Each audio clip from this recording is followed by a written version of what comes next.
Hello and welcome to Sin and Steel, the heavy metal podcast. I'm your host, Serotonin, and in this episode, we're celebrating Pride Month by being joined for a chat with KJ and Alanis of Pyrefly. Now, I actually ran a Pride Month episode last year when the podcast was still nice and fresh, and while I don't think this is something I'll necessarily do every year, I thought that being new to YouTube, it would be nice to at least expand on it. I procrastinated the hell out of this one as I just couldn't decide whether to redo the original, do an expansion, or do a completely new episode. And after writing, rewriting, dealing with being sick, and all of the other things that have been thrown at me this month, I'm taking the short way out, and I'm going to ask that you listen to last year's episode over on Spotify, and then consider this an addition to the existing episode. And while I say that this is the short way or the lazy way, it's also just that I feel I covered so much in that last episode and I don't really have a lot to expand on at this stage.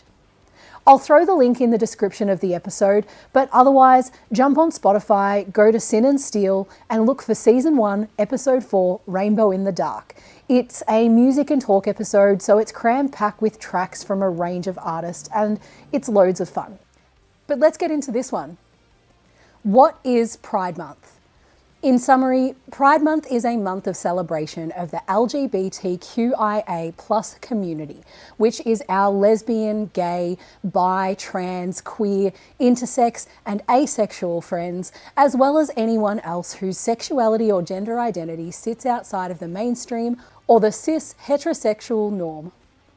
Pride Month is mostly a commemoration for those who fought for equality and fought for the freedom for people to be themselves. It's for those who have been lost through homophobic and transphobic violence or circumstances they were forced into through their oppression. And of course, it's an anniversary to the Stonewall riots that occurred back in 1969 in New York City, which is why Pride Month is celebrated in June and so many countries have taken on that same month. Initially, Pride marches were held each year following the riots, commemorating the events and continuing the push for gay liberation. This meant that the marches were always very protest-focused, and although these have moved towards a more celebratory vibe in more recent years, for as long as there continues to be oppression, inequality, hate and intolerance of queer people, there will always be an aspect of protest and advocacy involved in the events. And while we still have a long way to go, we should celebrate how far things have come. Now, how does this link into heavy metal, you might ask? Well, firstly, to put it simply, queer people are everywhere. It wouldn't matter what community or branch of interests we're looking at, we would be able to link it back because we're everywhere. But if we take a look at heavy metal specifically, it's a form of music and a community that has always been full of themes around breaking free from societal norms, embracing your true self, freedom of expression, and it's been a place where people who might not fit others' idea of normal can go to escape and feel like they belong. It makes sense that the heavy metal community would be appealing to people who may already feel marginalised, as so many queer people are. And of course, like any group, we have a number of heavy metal queer icons, which I mentioned in the other episode.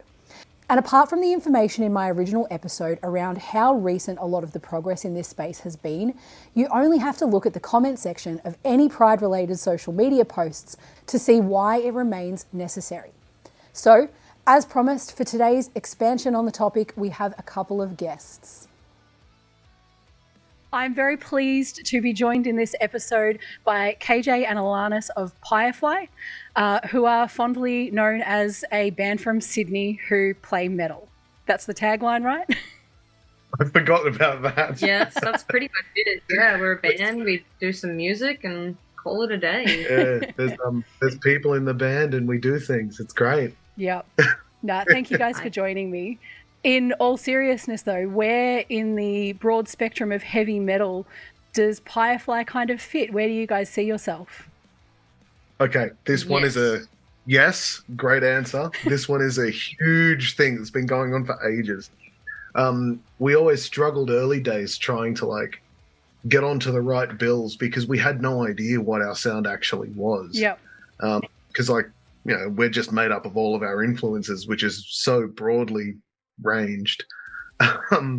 You've got me, who's into like death metal and stuff like that. Alanis, go on. I've got my indie pop. I was going to say you're in a 1975 shirt. This was accidental. It was comfy. No, I love it. One of the most badass drummers in the metal scene, and doesn't even listen to metal. I dabble. Yeah. When they do like pop punk versions of my songs. Nice. No, I love that. I'll listen.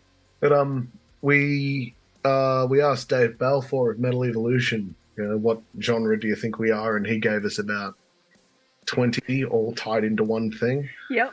And we're now currently under Grindhead Productions. That's our management team. Yep. And they have pigeonholed us as new power metal. Like a nice combination of new metal and power metal. I like that. Yeah, I mean... Does it feel like it fits? We do have quite a lot of new metal influences, and we do have high, screamy vocals, so it fits. I just didn't want to admit it when they said it. I went, that's a funny joke, and then ignored it, but no, it's... Yep. So we embarked on the new power metal tour this year, and that's just recently come to a close. No, I love that. I think that's great.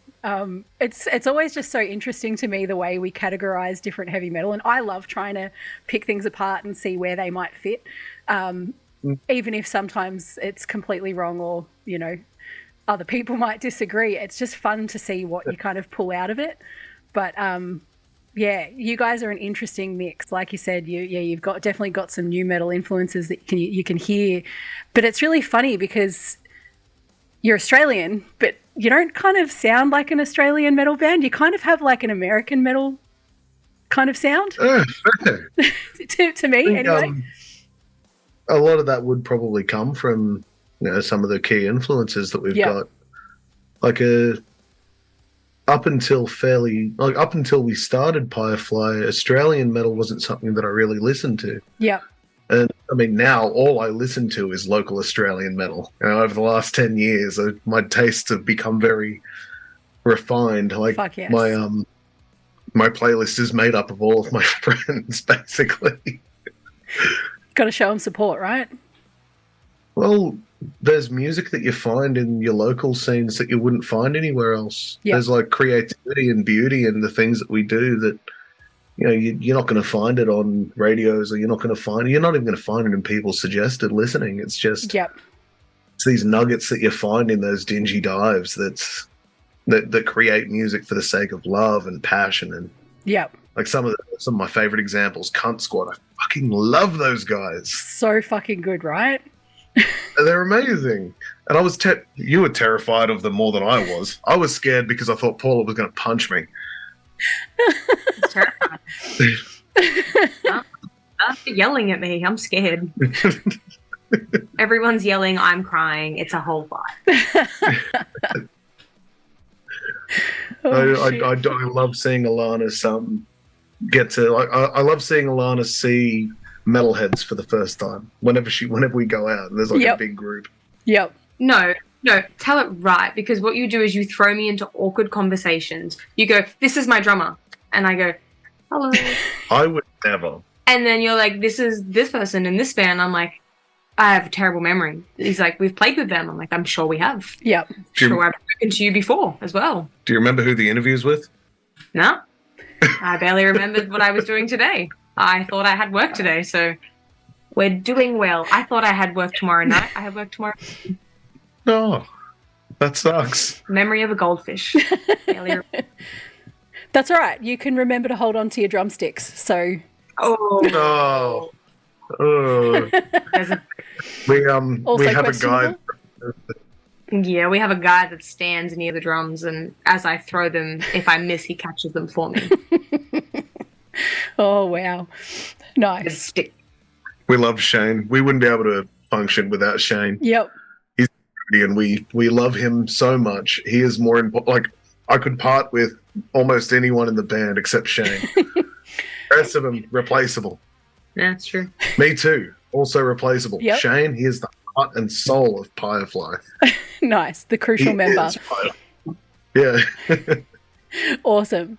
Now, so today, this particular episode is in celebration of Pride Month.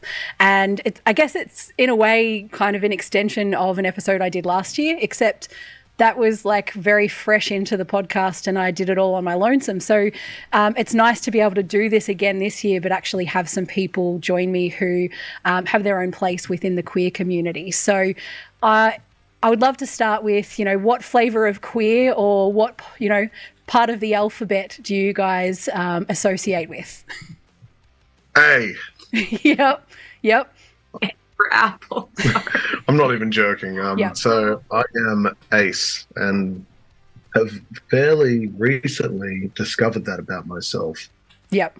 So that's been a fun journey of self-discovery, and I've been spending a lot of time with Chelsea from Dear Gaze, someone who organises a lot of shows in Wollongong, queer community events, and spending a lot of time talking to her and understanding more about myself. Yep. Because she's a great community leader.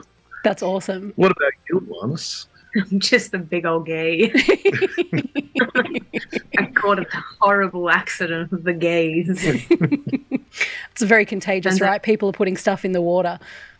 It's not a phase anymore. I drank straight from Isn't the that tap what, isn't that once. what they say? Like they're turning frogs gay or some shit. The turn frogs gay. Ribbit. Now, how have you guys found, has your queerness impacted anything in your music or your band or your image, just, good and bad? It really depends on where. Like, there are definitely places where I will shut my mouth about it. Yeah.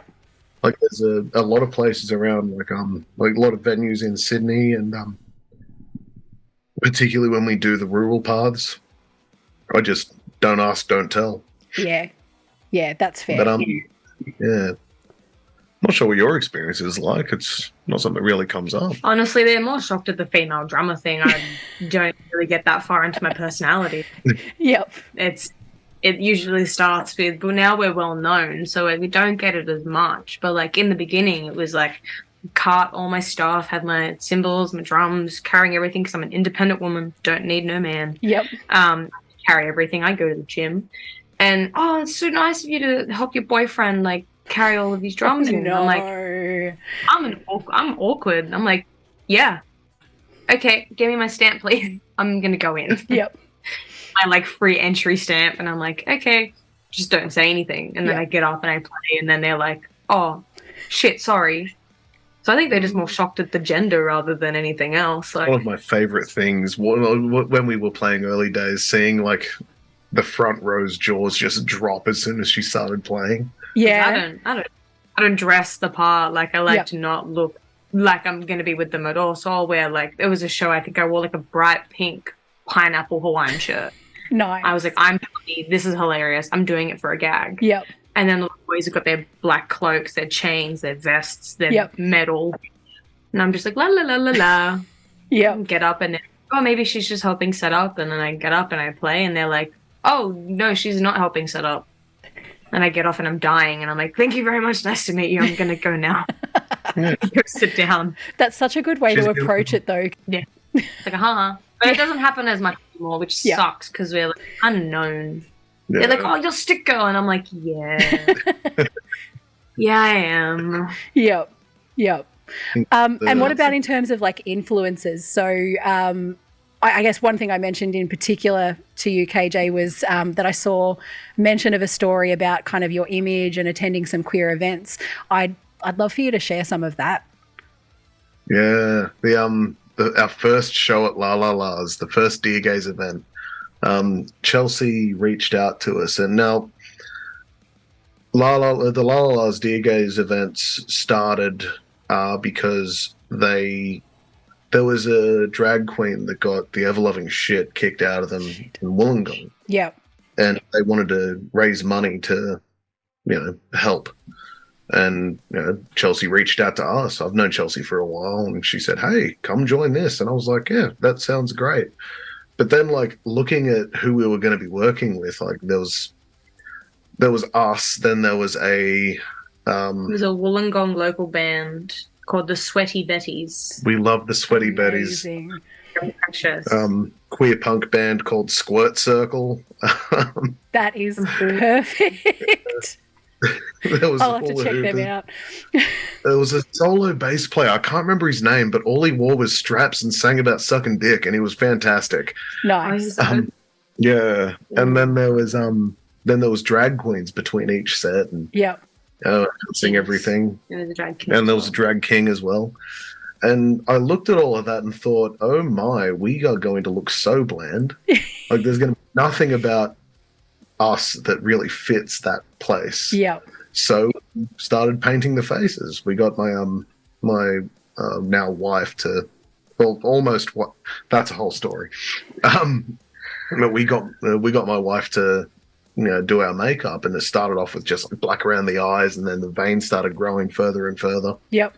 And a part of that was being involved in a show that had so much theatricality surrounding it. We wanted to kind of keep up with that. Yep. And it brought something out of all of us. Trent turned into an animal, and Andrew, our lead guitarist, he started really it brought this entire performer just completely out of him. That's incredible. And yeah, it really defined how we perform, oddly enough. And it was such a small thing. Yeah. But we had the freedom to really kind of try and express that within the queer community. Yeah. Whereas I think if we had have busted out of the gates like that at more regular events, we might have been met with some sort of a backlash. Yeah. But because when we got out into the scene, we were dressed like them. We came out then dressed like that, but we had the confidence of having done it. Mm-hmm. So it wasn't hey, we're trying something. It was, fuck you, we're Pyrefly. We're going to make it good. You guys are going to smile about it. Yeah. No, I love that. We're going to have a wall of death. We're going to have a skip circle. Oh, yeah. We, so much of because we love the message of love that's encompassed in the queer community. Yeah. So we have, instead of having circle pits, we get people to skip in circles, and beautiful. Instead of a wall of death, I get to line people up either side of the room and go, you are going to hug those guys. And then we have a big wall of hugs. Everyone charges at each other and just cuddling. Oh, I love that. I love that so much. Right? It's beautiful. These are all things that started at the La shows. Awesome. Where we've taken it out, and because it's something we do with confidence and something that we're very proud of. It gives people something different when we're not playing with those groups. Because how long ago was that first show there? That was 22, end of 22. And have you done that same event since then? Oh, yeah. Yeah. We love it. We've gone back for 2. And every time we go back, it just gets more and more fun and unhinged. Yeah. When we were prepping for the first one, the message I got the night before was, so when do you want your pyrotechnics? And I was like, I fucking what? Nice. So and then the last one we did, they had fire dancers. The hula hoop girls came back, beautiful. The hoop babes, and they had fire coming out of their hands while they were doing dances and stuff. Amazing. And we're going on after that. So I'm watching these fire dancers going, oh man, how am I going to compete with that? but I'm guessing you killed it. I hope so. Everyone there really enjoyed it. If they keep inviting you back. Yeah. Then you're obviously doing something right. Fingers crossed. But having that theatricality around us really gave us permission to overreach and see what we could achieve. Yeah. And I feel like that has really helped define who we are as a band outside of that as well. Yeah. Our live performance changed so much the first time we did that. And that was around the point where we started noticing a big difference as to how we were received. So we did that. We started wearing the makeup. We got more and more quirky and over the top and fun and zany. And then we blinked and we were standing in front of 1,000-odd people at the Metro Theatre opening for Avatar. Yeah. Wearing the same makeup, doing the same weird, quirky shit. Opening for a band that also wears makeup and does quirky shit. Yeah, we found our home. Yeah.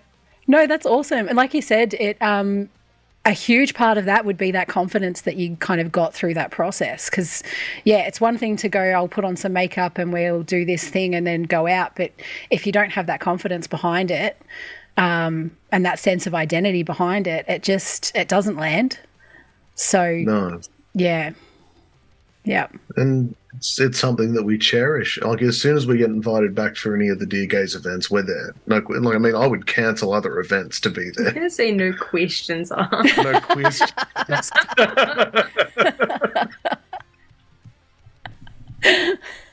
Oh my perfect. God. I want to say it's been a long day, but I've been in bed most of it. I guess the big question in terms of, the queer community and everything else would be, in what way do you think, and in your experience, in what way do you think the heavy metal and the queer communities overlap, and how welcoming do you think metalheads are of our queer friends? That's a damn good question. I reckon there's definitely a lot of similarities in the sense of the queer community definitely bond together because they feel outcasted, they feel different, they don't feel with the norm. Metalheads, tell me if I'm wrong, just from your experience from me listening, is you feel outcasted, you don't feel normal, you don't feel like the everyday Joe. Yeah. Both very similar. And as we saw from La La La La La La La's,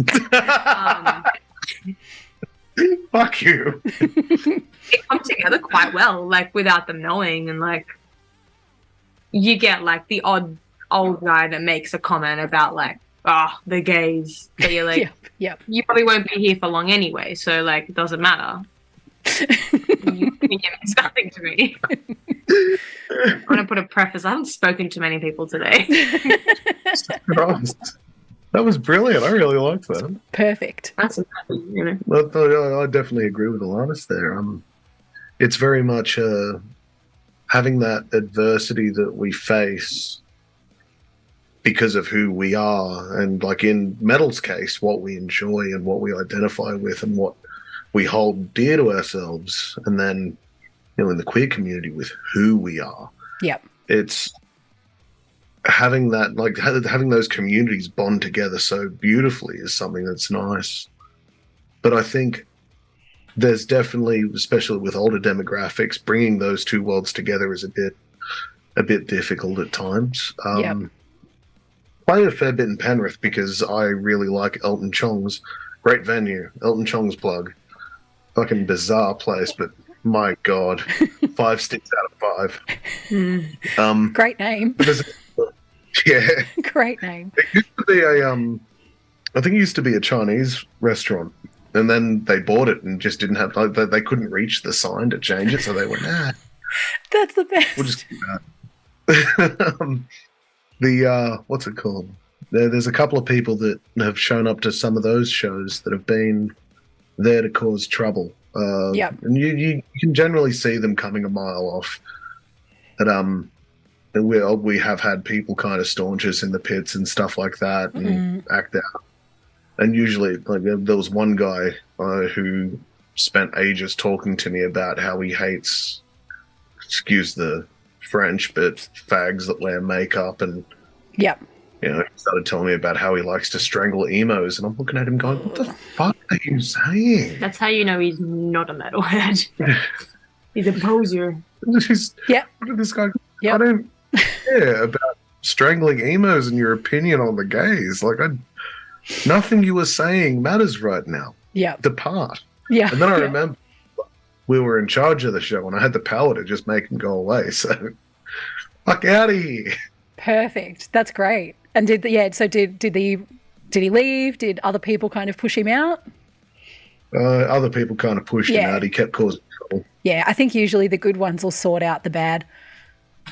Yeah. Yeah. I mean, we're lucky in Pyrefly that most of our fans are absolute gems as well. Yep. Like, it's just, our fans have the most positive vibes ever. So at a Pyrefly show, queer, not queer, whatever, you're going to be safe. You're going to have people standing up for you that have a very firm belief that, we need to treat each other right. Yeah. And I'm so grateful for our fan base for that. Oh my God. They're very protective. Extremely. Like, is that what happens when you have hug pits? Oh yes. Maybe it's your fault. Listen, the hug pit was definitely my fault, but they definitely ran with that. Yeah, they could have just. But we've had we've got fans that will actively look out for people in the audience, and Yep. we've got one fan that brings cupcakes to every show. It's so good. Oh, it looks like Stick Girl might have missed out on cupcakes. That look on your face. I eat them before she has a chance to get to them. Oh, no. Well, this is close to... I think this interview is going to turn into like an episode of Maury Povich or something now. You guys are going to fight it out over the missing cupcakes. Where are the fucking cupcakes? Give me the cupcakes! The betrayal. You want this cupcake? I want it. Fuck you. Now, before I jump into asking you about the new album and all of that, was there anything else that you wanted to share in terms of, again, just experiences linked to queerness, queer community, heavy metal, all of those things? Being ace, I can blend pretty well. Yep. Like, no one really questions or looks at it. Like, my sexuality is very much narrowed down to just the bedroom or lack thereof. So, like, it's not something that I really have to confront unless I choose to speak about it. Yeah. But whenever I have, it's been a good response. That's good. But I think it's a matter of, like, making sure that you're speaking to the right people. Yeah. We need to be careful. Like, especially, I mean, the metal community is a beautiful place, but when it comes to being queer identifying, you need to be exceptionally careful with who you speak to about what. Yep. Not because it'll tarnish reputations. I mean, who cares about that? But there is violence that we face. There's proper active aggression that we can face. I'm lucky that I look scary, so I don't really have to deal with that either. But even so. But yeah, we try to make sure that every space we're in is a safe space for anyone that needs it. Because we know that, fuck knows we've needed it. Yeah. And now we're in a position in the community where we kind of can call some of those shots. That's like great. If we're at a show and someone's causing trouble and I call them out, I know that people will listen. So it's good to be able to kind of have that leverage to be able to make our spaces a bit safer for everyone involved. Yeah, I love that. I think that's great. Now, you guys have a new album coming. It's been delayed a little bit, but you've announced, was it November? I think we originally I announced on a YouTube comment section, lol, by the way, album coming out in April. Yep. That hasn't happened. Yep. So I'm glad it wasn't an official announcement. We ended up delaying the album a bit because we just weren't happy with what we had. Okay. Listened back over some of the stuff and went, no, this is screwed. We need to do this from the ground up. And throughout that process, we were reached out to by Wormhole Death and Battle God Productions wanted us to work with them. And most recently, Primitive Moth. So we've got a couple of record labels that are looking to kind of have us as a part of their roster. Awesome. Which a lot of things are going into. So when the album comes out, I'm hoping that it'll be through the right label. Yep. No, that's fantastic. So I'm hoping for a November release because we are kicking off a big tour in November. Okay. The Best Friends Forever tour. The first leg of which is with Disgust. Yep. So we're playing... oh, wait, no, I haven't announced that yet. Do I need to cut that? I mean, this is coming out June, I think I will have started about that. I we're like teasing now. Yeah, we're teasing. We're like getting the shoulders out. Yeah. I put our logos together and shared it in a post on Facebook and just haven't said a thing about it. Okay, yep. So, like, every time we go to another... So that's the Brisbane one. Every time we go to another city, we're going to be, like, connecting up with a different band from that city. Awesome. And doing their areas. And then at the end of 2025, we're bringing every band that was one of the Best Friends together. And we're going to do a massive-ass show in Sydney. That is such a cool concept. I love that. I think it'll be good. Like, who's your Melbourne buddy? Probably Rautism. We love Rautism. Yep, cool. Nice. They're great. Nice Keithy. But, finding bands is always such a hard thing for us though, because of the aforementioned weird sound. Yep. Finding bands that A, have a similar kind of energy to us, and B, we will be able to, they'll be able to get our fans and we'll be able to get their fans. Yeah. Like if we're playing with, I love Cunt Squad. We wouldn't work on a bill with them for this kind of thing. Yep. Because like the people who like us and them are going to be two vastly different. Very different spaces, right?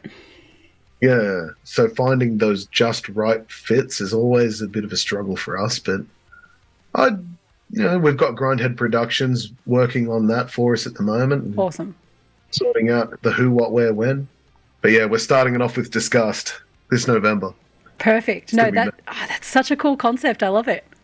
It's the kind of thing where like I figured that the concept really gets across our positive vibes. Yep. We like to have that togetherness and we like to have those good spaces. So having it called something corny like the Best Friends Forever tour, and just this is the new best friend, and having all of the best friends come together. Are you going to have to do a cover of that SpongeBob song? Oh my God, yes. Yes. Yeah. She's so upset. She's gutted. Yeah. I don't know the rest of the song. That's all I got. Oh my God. Well, the Red Cliff thing, before Red Cliff, because I do the No Mercy, No Survivors thing, we'll do the whole song of the Friends song, and then we'll get to and is for no survivors, and then for no breaks. We'll sort that out. We'll just workshopping in the middle of an interview. No, I love it. I'll be pumped to see it when you're in Melbourne. Yeah, we're excited to bring it to you. I was just going to ask, is there anything else that you want to share about the album, and otherwise, where can everyone find you? How can they show their support, all that sort of stuff? This album's going to be a very special one because it bookends the start to where we are now. It's our debut, and it's going to capture a lot of different eras of Pyrefly because we've been going for nearly a decade. Yeah. So this is a culmination of a lot of wins, a lot of losses, a lot of heartbreak, and a lot of victories. And we're excited to kind of get that out. It's going to be a bit of a tearjerker at times. Okay. I know it has been for us. But where you can find us, we're on Facebook, we're on Instagram. I'm shit posting constantly, and I love it when people interact. Literal shit posting in some cases. You saw There's a lot of toilet humor. Yeah. Yes. We've got a shirt that says "Born to Shit, Forced to Wipe." It's got my face on it. I spoke to the guys about getting like brown paint on the shirt, but they. No. Step two. No, I'd be scared to go to a show and someone wear that, and I'm not knowing if that's printed or if that's like legit. Yeah, that's fair. Ideas that I've got are either the brown specks on one arm, or have a butt and a nose on each of the arms, so you know that this one's for wiping the butt and this one's for wiping the nose. Using the wipe sleeves the way they were intended. Now that we're not absolutely rushing, the new album is something that we are very excited about. So in our time as a band, we have gone through a couple of lineup changes. Yep. So the biggest shake-up of lineup that we had was due to the passing of one of our founding members, Katrina Tuffy. Oh, okay. So the songs on the album, about half of them are songs that we wrote when she was with us, and the other half is songs that we've done since, which is why it's taken so long for us to kind of do this. We took a long time after she passed before doing anything again. Yep. Is that because on Spotify, is there one called, is it Trina's Tapes or something? Yeah, the Trina Tapes. That's what they are? Yeah. The version of Silver Tongue on that is the very first demo that we recorded. Yeah. And that's you can hear there.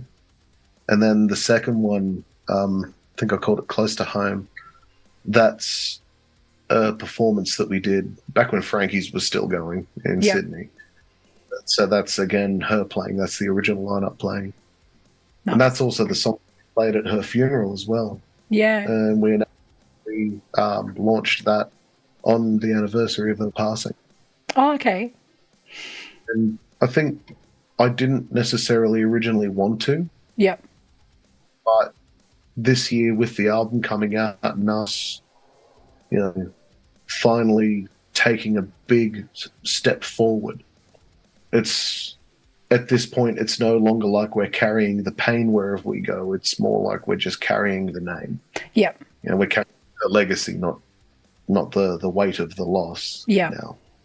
Yeah, that would have been a really hard thing for you guys to go through, and then, like I said, to progress through to a stage where you're more comfortable doing the new music and doing all of that. We put off performing in general for a long time. Yeah. One of the new songs that no one's heard yet, it's a second part to the very first song that we jammed together. So some of the fans know it as Awakened, but we're renaming it Lost. So this part 2 is going to be called Found. Yeah. Okay. So Found is made up of different patterns and stuff that we used while jamming the first one. Nice. Like it's like our way of saying thank you and goodbye to that whole period of Pyrefly and getting ready to move on to the next. Yeah, that's really beautiful. We wouldn't be where we are without her influence. So, without the part that she played in the band. Yeah. It's important that we carry that with us. But now it's a matter of carrying it with us in a way that's more emotionally in tune with where we're at. Yep. We're proud of the time that we had with her, and I'm so happy to show that off. Her name is a name that I'm not going to stop saying. Yep. But I don't cry after every time I talk about her now. Not every time. Yep. Yeah. Although I found out that I wasn't crying after every time, she'd have the shits with me. Punch you in the butt. She loved it when a fuss was made about her. Yeah. Yep. She could see the write-up that I'm going to be doing in the album booklet. Oh.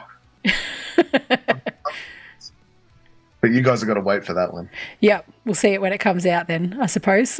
once you work out who it's going through and all that sort of stuff. Yeah. No, it'd be good to hear it when it's done, and good to see you guys when you do your next shows and all that sort of stuff. We're excited to come down to Melbourne and share a drink and some dinner with you or something. Nice, for sure.